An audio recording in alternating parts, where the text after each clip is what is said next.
O yan talaga ang sinabi ni Paulo Pulong Duterte, mga kababayan, dito kay Bongbong Bangag Marcos, dahil lahat na lang daw, mga kababayan, na nagsasalita laban sa presidente. Pati na mga opinyon, mga kababayan, pinakakasuhan agad ang inciting to sedition. Ganyan daw kaduwag itong Bangag administration, mga kababayan. Kaya hinamon ni Paulo Pulong Duterte, mga kababayan, si Bongbong Marcos mismo. Nakasuhan siya ng inciting to sedition dahil tatawagin niya itong bobo. Bobo daw si Bangag, mga kababayan. Handa daw siya makipagdebate dito sa bobong ito Dahil wala nga daw natapos, second-year college lang, mga kababayan. Kaya kapag natatalo ito sa argumento, kakasuhan agad nila ng inciting to sedition. Panoorin niyo po. Sir, usaping politika lang po. Ano po yung reaksyon ninyo doon sa press conference ni Governor Chavit Singson? Nakahanda na, mga kababayan, ang kasong inciting to sedition kay Chavit. Characterize ni Yusek Claire Castro na baliw. parang form of inciting to sedition daw, sir. Anything you say against the president is always inciting to sedition. Lahat na. Sasabihan mong mga kababayan, ngiwi, inciting to sedition ka. Yung mga talawan man ang piste na. Dahil mga duwag, itong mga pesting ito. Yan ang sabi ni Paulo Duterte, mga kababayan. Demokrasya man kumusulti ko bugo inyong presidente, inciting to sedition. Demokrasya ito. Kung sasabihin kong bobo ang presidente nyo, inciting to sedition na yan? Kung sa'yo gusto, magdebate mi ni Ferdinand Marcos, wala man nahuman. Anong gusto nyo? Magdebate kami ni Ferdinand Marcos Jr.? Wala yan natapos. Din lang po kumasulta, naniinit ako akong ulo. Wala, pinainit na ni Alvin, mga kababayan, ng ulo ni ni Paulo. Kapoy magkastorya mga bugo, God. Nakakapagod kasi daw, mga kababayan, pakipag-usap sa mga bobo. Di ba po ko bright, pero di po ko anak kabugo. Hindi ako matalino, pero hindi rin ako ganyan kabobo. Ang tinutukoy niya sinabangag, mga kababayan. Ayaw magtuwa ng tulo ka survey. Huwag kayong maniwala dyan sa tatlong survey. Dahil sabi ni Bangag, mga kababayan di ba, nag-negative siya una sa SWS, mga kababayan. Tanong niya, anong survey yan? Hindi lang yan naman ang survey May iba pa namang survey. And then, lumabas ang SWS Pulse Asia, mga kababayan, lumabas, negative 27, mas malala pa nga.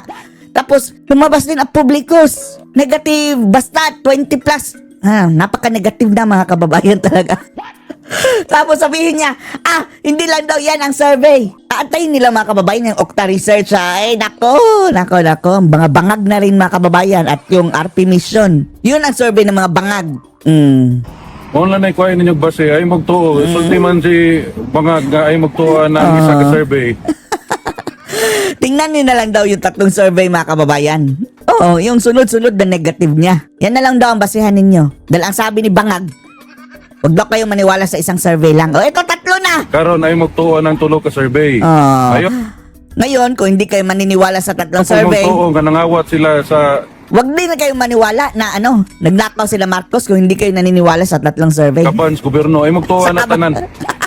Huwag kayong maniwala dyan sa lahat. Inciting to sedition mo. Dahil may inciting to sedition kayo. Yan Kita ang mo tanan. Kung sa may inciting to sedition na ng Chavit.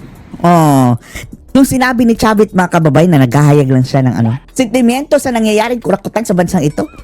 Anong nakaka-incite ng sedition yan? Kay Chavit, sabi ni Pulong, mga kababayan. I-report niya nga ang ilang ghost project dito sa Ilocos. Dahil ni-report niya na ang ghost project nila sa Ilocos. Moro to kung hibala na, mambutog na pa siya gisultilain. Yun lang ang alam niya. Ewan lang natin dahil baka mayroon pa siyang sinabing iba pa. Kasi sabi daw ni Governor Chavit na dapat daw hindi natin bitiwan yung pag-investiga kasi sabi naman din Anong nakaka-incite ng inciting to sedition yan? Napakasyo nga, mga kababayan. naman daw yun ni President Bongbong Marcos na investigahan yung flood control project. Unahin daw yung Region 1. Siyempre, unahon yan lugar. Maghilabot man siya sa laing lugar. Yan, bitaw nilang Davao, sila nakita. Sabi ni Pulong, mga kababayan, natural lang na unahin nila ang Ilocos, ang lugar ni Bangag, mga kababayan. Nagpunta nga sila ng Davao. Ano ang kanilang nakita? Muta Muta sa mata, mga kababayan. Muta sa taga Davao ilang nakita. Muta sa taga Davao ang nakita nila. Pumunta sila sa lugar nila. Ba sigwa sa kabalo asa ng mga barangay sa lugar kay O baka naman hindi niya alam, mga kababayan, kung ano-anong mga barangay sa kanyang ito lugar. siguro nagdako na. Hindi na yan doon lumaki. Pati na yung anak ko na dito nagdako. Oo, pati ang kanyang mga anak. Lalong-lalo na daw si Sandro, mga kababayan, na proponent, congressman. Hindi daw doon na lumaki, mga kababayan. Sir, just to conclude the short interview, ano yung Init gusto mo? ba? No, ala! Init ng ulo! Malamig ang panahon, mga kababayan. Pinainit ni Alvin ng ulo ni Paulo. Oh. Sir, ano yung gusto? Puti na, Bata pa to si Pulong, mga kababayan, pero puti ng buhok ko dahil sa Sir, ano problema. yung gusto? Ano yung gusto mong sabihin sa mga kababayan natin? Ito buhok? Ha? Ito ba? Opo, Wala na. Puti na, no? Puro uban na, mga kababayan. Ano na kayo ba? Maugi. Ano yung gusto mong sabihin, sir, sa mga sumusuporta at sumusubaybay pa rin kay, sa kaso ni dating Ay, Pangulo eto na lang. Kumusta na lang si Tatay Rodrigo Digong? Duterte? Kumusta si Tatay Ang Digong? pulong, maing hapon, kamusta po? Okay lang. Sir, marami pong nagtatanong bakit daw na cancel yung visitation the last 2 days. Na-cancel, no? Na-cancel, mga kababayan. Napunta na sila tapos hindi pinapasok, mga kababayan, dahil wala daw yung interpreter. Tungod sa severe snow na warning, no? For the past Oh, severe ba yun? Light snow lang pa. Light snow nga lang yun, mga kababayan. Yung severe, yung talagang makapal 2 na. days, ang translator, maka-anis sa DU. Yung translator lang, wala. I-cancel nila, pero di-offset po nila, maka-visit ko Friday. Okay. Pero ang botong isa ka day nga wala ka visit ang botong saon na between the lawyers sa ICC kung sa plano nila. And as far as the former president is concerned, Kong, kamusta po si dating Pangulong Okay Rodrigo? man, okay man. Nikaon siya karon. kumain daw. Nikaon siya mga Kumain daw si Tatay Digong, mga kababayan. 1 p.m. 1 p.m. Pag humapon yung kaon. Mura gihapon. Oh. Iyahang Pagdating daw niya, mga kababayan, at saka pa na natapos kumain ni Tatay Digong at gayon din pa rin. Fanta Zero karon kay walay stock Coke Zero. Fantasiro ang mga kababayan, pinainom niya dahil walang Coke Zero na supply. Ito mga chips. Oh, pati Mura mga na si chips. Pamutana. Mahilig sa junk food si Tatay Digong, no? At saka yung soft drinks. Tapos sa Pareho kami. pag dumala namo sa Davao. Nagtanong daw siya, mga kababayan, kung paano na panamamalakad sa Davao City. Akong gi-inform siya na so far okay man ang para sa ako ambot sa mga taga Davao nga Sinabi daw ni Pulong, mga kababayan, na so far, maganda naman ang pagpapatakbo sa Davao City. Pero ewan lang sa mga residente, mga kababayan. Pero para sa kanya, okay naman. okay man pagpapadagan ni Basti. Pagpatakbo ni Baste. Sige pangutan nagkinsa daw ang vice mayor. Ano? Lagi siyang nagtatanong daw, mga kababayan, kung sino daw ang vice mayor. Ang apo si Rico. Oh, yung Kumusta apo mo, po daw? na si Rigo. Kumusta si Rigo? Trabaho as vice mayor. Nagtatrabaho naman daw, mga kababayan, as vice mayor. Kung sa'yo normal nga trabaho as vice mayor, session, Yung barangay session. visitation, ano. So, Mga session ng trabaho, barangay visitation. okay man tanan. Okay ang lahat. Kumusta po siya sa kayong Omar? nakamus- Nag-storya pong Omar. Musta din siya kay Omar. Kanang apo. Salamat sa inyong suporta. Di na mo mabayran, pamilya, ang inyong ipakita nga pagsuporta sa Salamat sa inyong suporta daw. Hindi daw nila kayang bayaran, mga kababayan, ang pinakita niyong suporta sa kanilang pamilya. among amahan o sa among pamilya, no? Sa kanyang tatay at sa pamilya. I-appeal na lang namo kamo mga Pilipino nga gasuporta sa mga samo ang pag-ampo. Isasalin na lang daw niya, mga kababayan, yung mga sumusuporta sa mga Duterte at sa kanyang ama, sa pamilya. Isasalin na lang daw niya sa kanyang mga panalangin. Unta tagaan ug maayong panglawas. Ug Sana nindot. mabigyan kayo ng magandang pangangatawan. Sexy na. Well, hindi, good health. Nakaugmaon.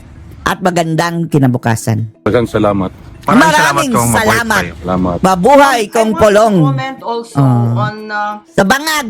Sige, eto na, mga kababayan. Anong masasabi mo, Amy, sa kabangagan na naman na ginagawa ng iyong ading na adik? Sabi mo, ha? PhilHealth, kasi nakita natin na buo sa wakas yung 60 billion na sinabi ng Korte Suprema, isole sa PhilHealth. Isole Dahil ninyo.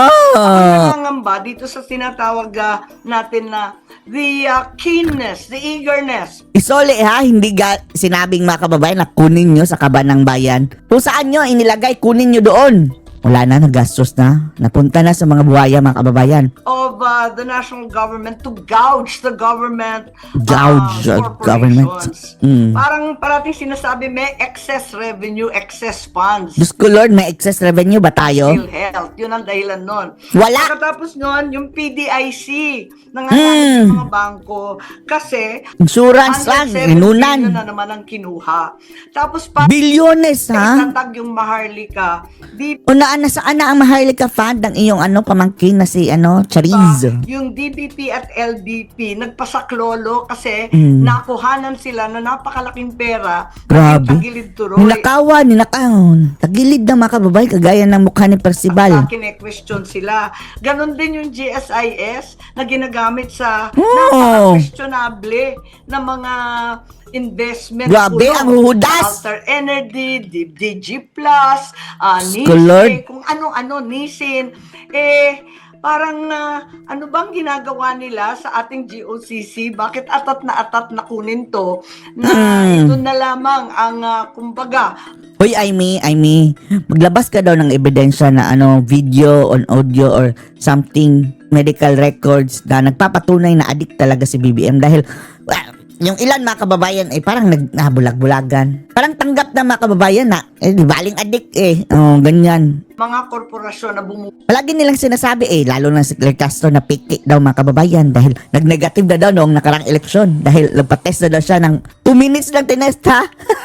Sa ihi mga kababayan. Ay, Diyos ko Lord. buhay sa atin. Opo, ma'am, sorry, sasegue lang po ako sa Joint Congressional Oversight Commission na binabanggit po ni Senator Ano yan? Gatchalian na Joint bubuo- Congressional Oversight? Will you support that, ma'am? Anong thoughts niyo po on that? Well, I think that's a good move, but I cannot understand exactly how it will operate, and it was not discussed. Hindi natin alam kung paano yan. Would be part of it, and what its powers and functions. Don't tell me ang mga miyembro niyan, yung the same Quadcom na naman mga kababayan, kabisitan. Sila nga ang dapat bantayan, tapos sila mag-o-oversight, mag-visit, bantay sa lakay yan. Nabanggit lang oversight, as we all know, Congress has that third power in addition to budget making as well as legislation. May oversight power which actually in the Philippines is largely underutilized. So maganda naman na magkaroon ng oversight. I think that's another good move.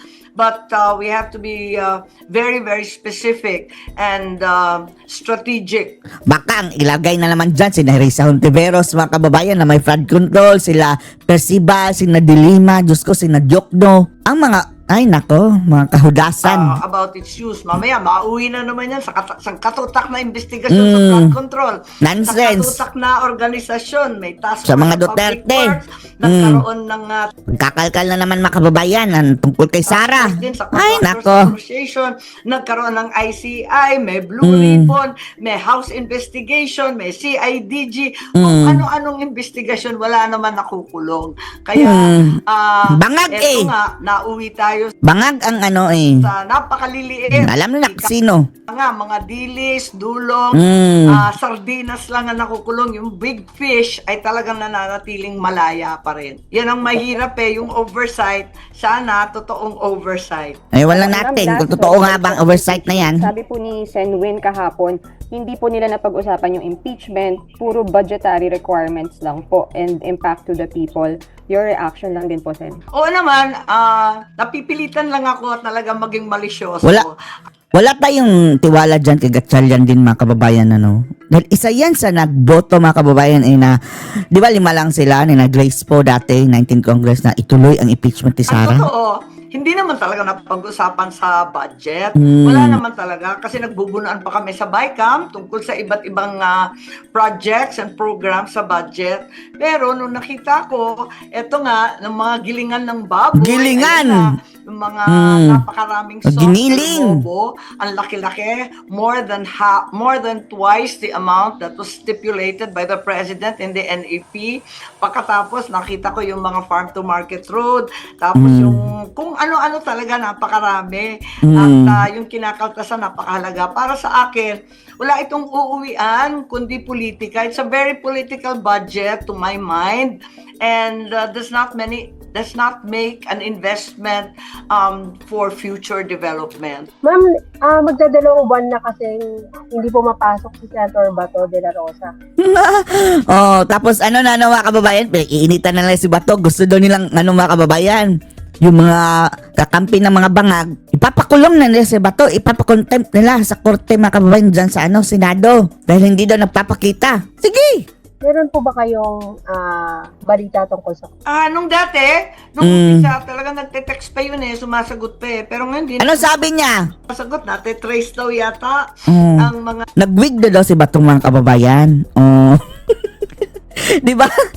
Yan ang sabi niya, nagsuot na siya ng wig. Ewan lang daw natin kung makikilala pa daw si Bato mga kababayan. Ngayon, mayroon ng wig. cellphone. Mm. Ang kinukumusta ko na lang yung asawa niya, sina Nancy at saka Nancy yung mga Binay? anak. Pero ang alam ko nagtatrabaho pa rin kasi nakakapirma pa rin Pumipirma pa rin, nagtatrabaho pa rin. Kaya medyo hindi naman yata tama yung sinasabi na no work, no pay. Kasi still working, sa totoo lang.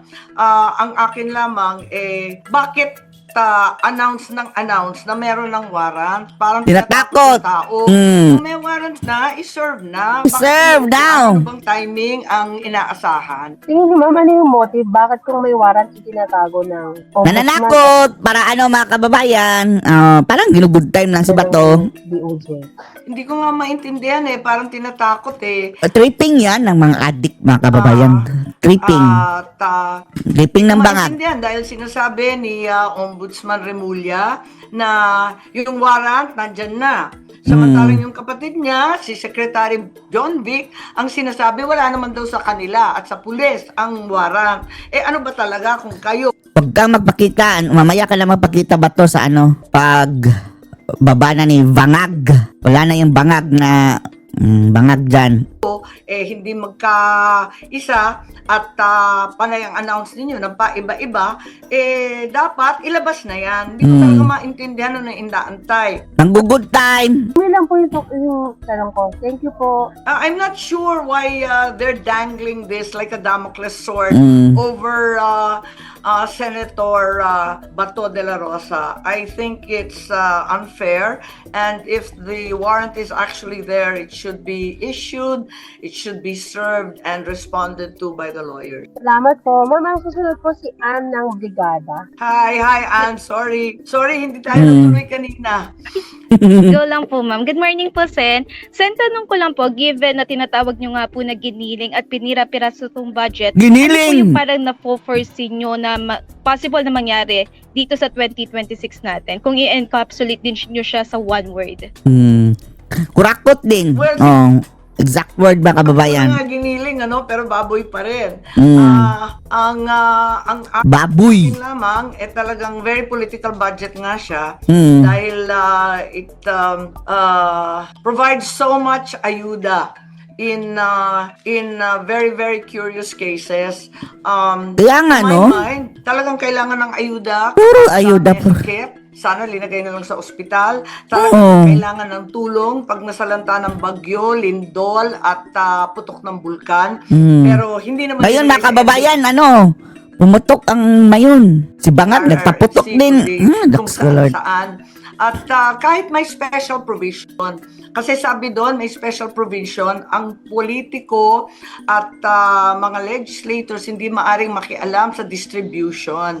Pero hindi maiiwasan, may bulong-bulong pa rin yan, may endorse, may palakasan, at meron rin mahihina sa oposisyon na forever na lang FLR or For later release. For never release. Ganun For talaga never. yun. Kung nga for later release mga kababayan, paano na yan? Kung never i-release, paano ang budget na nakawin nila? Nakainin na lang nila. So, in one word, it's a hugely political budget. Okay, balas then, given that po na sa tingin nyo hugely political budget siya, within the 2 years po na natitirang term po ng kapatid nyo na si PBBM, do you think Pababangag. may pag-asa pa po ba na meron Wala na. ninyo itong pangalan po ninyo na Wala na. Wala na. Nanghihinayang po ako, 2 taon na nga lang, wala pa tayong nakikitang Wala nga proyekto. Lahat mga kababayan, na mga inauguration ngayon ni Bangag is galing pa kay Tatay Digong mga kababayan. Kaya kawawa ang susunod na presidente, walang i-inaugurate na proyekto mga kababayan. ng infrastructure. Palagay ko, yung inaasam-asam ng tao nung bumoto noong 2022 ay magkakaroon ng Marcos Infrastructure Renaissance. Grand era for infrastructure daw. Ay, nako. Bangag. Yung mga Ito ngayon ang nangyayari. Grand era for ayuda. public transport, napapawis sa traffic natin. Yung mga kakulangan ng kalsada, tulay, at Ang mga ibang infra, infrastructure binawasan. sa Mindanao, masasagot na. Binawasan. Yung mga latest summer bridges, sana naging Negros, Guimaras, etc. bridges. Oo, wala na. Iloilo, lahat yung mga tulay ng Cavite, Bataan. Ewan ko kung may pag-asa pa habulin yan in the next 2 years kasi mga big Wala time na, project bangag na yan. lang, mga kababayan. Hindi man agad-agad magagawa. Higit sa lahat, hindi naman natin pwedeng pilitin ang ating mga foreign donors and lenders pagkat hindi naman tayo nagbabayad ng ating share. Kaya nanghihinayang talaga ako, Kabangagan. ang tindi ng mandate noong 2022, naubos dito sa kalokohan ng flood control. Kalokohan ayuda ng na flood control. politika at kurakot na hanggang ngayon, wala pang nakukulong na mga big time na politiko. Sen, last na lang po sa end po. Sabi niyo po sa mga ilang interviews na panood ko po, sabi niyo parang holiday season na pero hindi pa rin kayo nagkakaroon ng family reunion, and you even admit that hindi na po kayo totally nakakapag-usap po ni PBBM. Oo, dahil andyan mga kababayan yung, totoo pala yung sinabi mga kababayan no, na among the 2022 candidates yung dati, maroon daw Manchurian candidate. Yung, kita niyo pelikulang Manchurian, yung politician mga kababayan, yung presidente, hindi talaga siya ang totoong nagpapatakbo ng bansa dahil kinukontrol lang siya mga kababayan ng kanang nanay. Parang yung kanyang nanay talaga ang nagpapatakbo. Dahil siya mga kababayan parang sira ulo at parang baliw na freak. Makukumpara ito ngayon mga kababayan dahil posible daw ganyan din daw si Bangag mga kababayan. Na dahil sa pagiging addict di umano nito, kinukontrol siya. Sino nagkukontrol? Maraming nagsasabi si Lisa daw. It's New Year and sinasabi new beginning. What's your message to your brother po? Especially na in the recent survey po, bumagsak po siya.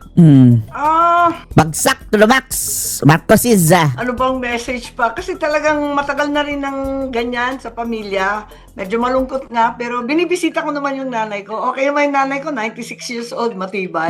Sana At, pinakulong na lang nga yan, malungkot Para na, mga kababayan? ah, Pagdating kay Saray, pakulong na lang yan si Imelda dahil kay Tatay Digong hindi, walang awa ang mga bangag mga kababayan. nagtitipon-tipon. Tapos hukayin yung ama ni message ko BBM. sa aking kapatid, 2 taon na lamang. Bangag siya. Yan ang message. Na talagang pinaglaban Ikaw nagsabi natin to. Sayang naman. At nauwi sa ganito. Ano bang message ko? May Magparehab ka na.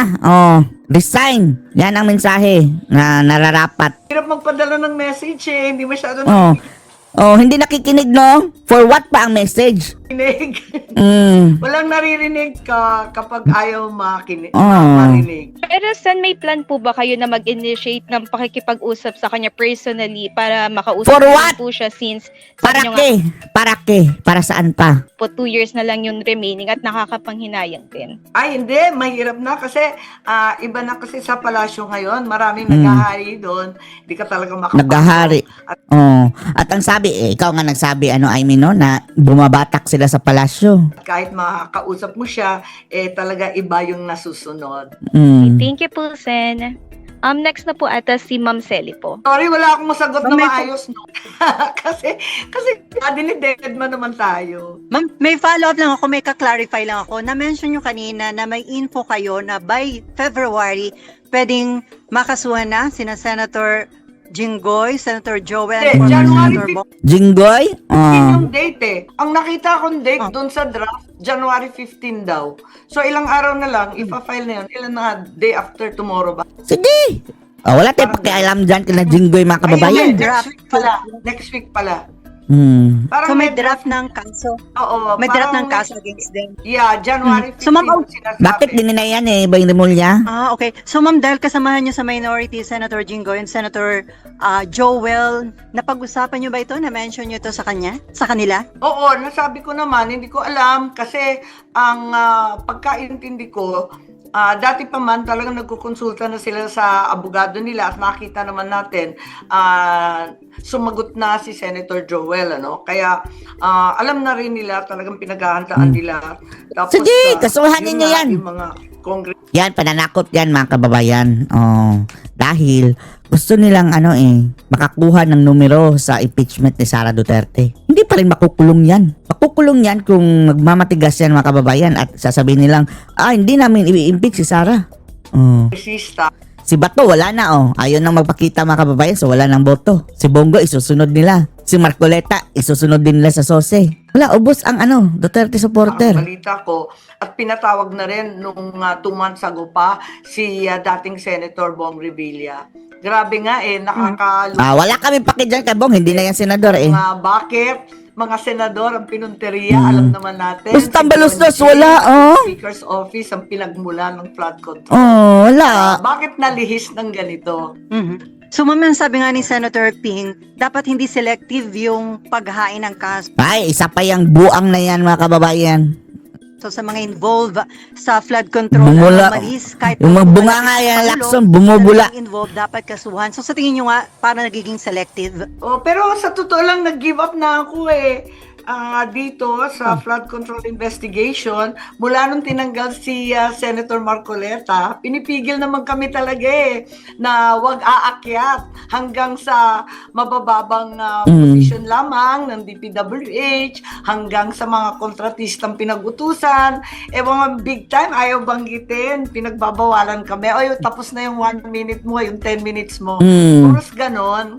Kaya sa totoo lang, Session suspended, surrender ganyan. na ako. Wala na talagang mangyayari rito. Moro-moro na lang Buisit to. yan si Lacson mga kababayan, no? Pero- Kailan kaya maano yan mga kababayan? Kunin ni Cara David. Din ho sa Senate hearing. Pero pagdating ho sa investigation ng Ombudsman, DOJ, umaasa naman kayo, ma'am, na pwede pa rin makasama sa makasuhan kung sa tingin nyo pangunahin dapat masagot dito si dating House Parang hindi, Speaker. Romualdez. Imposible. Parang lalong hindi. Kung sa Blue Ribbon pa lang, pinipigilan na kami.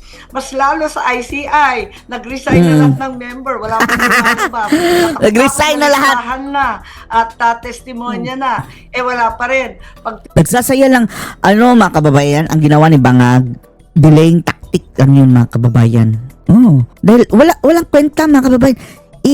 Yung mga findings sila sa ICI, dadalhin pa nila sa kongreso, sa ombudsbuing mga kababayan. So wala talagang kapupuntahan. Sa halip na mapabilis, pinapatagal lang ni Bujingjing. Ni Bangag pala mga kababayan sa ICI. Tapos, dadalhin na naman kay Buying. Patatagalin na naman. Walang kwenta. tinanong, sinasabi, si Speaker daw, si Bonjing. Nako, sabi si Speaker daw, hindi daw guilty. Pagkatapos, Wala daw walang binabanggit. Wala daw sila nakikitang anomalya kay Boyang at kay Sa Palasyo, kahit lumilitaw ang pangalan nila paulit-ulit sa iba't ibang testimonya. Tapos sasabihin pa, hindi lang sa hindi binabanggit at iniiwasan, pinagtatanggol pa. Parang naging lawyer pa mga kababayan ng No ICI. evidence directly linking the speaker. Lord. Ano ba? Bakit kung ano-anong testimonya, binibigyan ninyo ng saysay, pero yung pag umakyat, pag tumaas, wala kayong sinasabi, deadma, lahat irrelevant, lahat hearsay, talagang wala na tayong pag-asa na makukulong yung talagang nag-mastermind at nag-umpisa nito. So, pinoprotektahan pa rin si Speaker Romualdez, sir, from the palace? Basta alam ko, paakyat. From speaker Speaker upwards, paakyat, wala bawal na. Sabihin. Si Lacson din ang tagaharang mga kababayan dahil kapag nababanggit na isususpend ni Lacson. Yan si Lacson ay demonyo talaga yan si Lacson mga kababayan sa totoo lang. Isa yan sa pinaka-demonyo dito sa bansang ito mga kababayan. Kukunwari lang yan. Laban sa corruption. Diyos ko Lord, enabler yan ng mga bangag. So, may concern ka ba as miyembro ng minority dahil nagtatago Senator Bato de la Rosa, and then kung sakali, kung makasuhan at maaresto, yung dalawa pa yung miyembro ng minority, si Senator Bong and expected Mauubos na. Mauubos na. Yun, kasi eto nga ang nangyayari, di ba? Dinampot na si General Pokis. Pagkatapos noon, maski doon sa signing ng budget, bawal na magdala ng cellphone. Bawal na talaga magsalita ng anuman ang oposisyon. alam na namin na sangkatutak na akusasyon ang ihahain sa amin. Anong masasabi nyo dito mga kababayan? Post your comments below.